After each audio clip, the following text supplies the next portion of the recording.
好，来继续来看台中出名的景点。 中原眼科头前的路口发生着死亡车祸。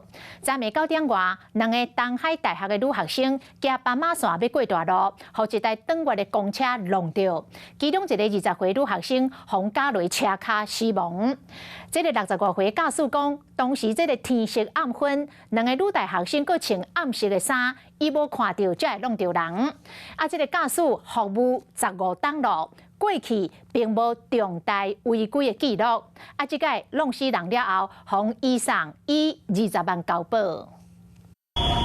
台中出名的风景点中原眼科前发生严重的车祸，两个东海大学的学生和公车撞到，其中一个夹入车骹，消防人员抢救出来时已经无开暗。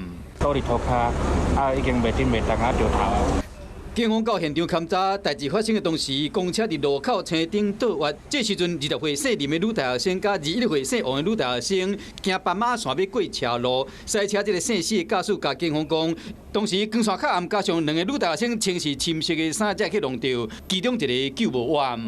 看无人啦，过来时阵，两个佫穿乌衫，这里还佫较暗啦，看无啦，当可能两个乌影就弄到。姓史驾驶弄到人的时，车顶也有人客，伊讲发现车顶敢若搞到物件。 时赶紧动点，不过已经告到人啊！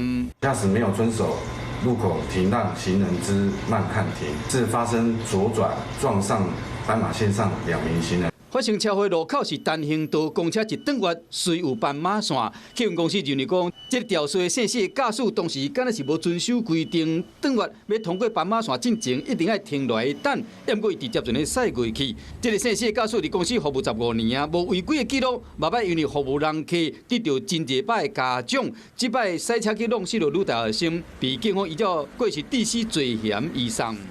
Hello， 我是张新文。想要抢先掌握最及时的新闻资讯吗？赶快订阅、按赞、开启小铃铛，锁定华视新闻 YouTube 频道。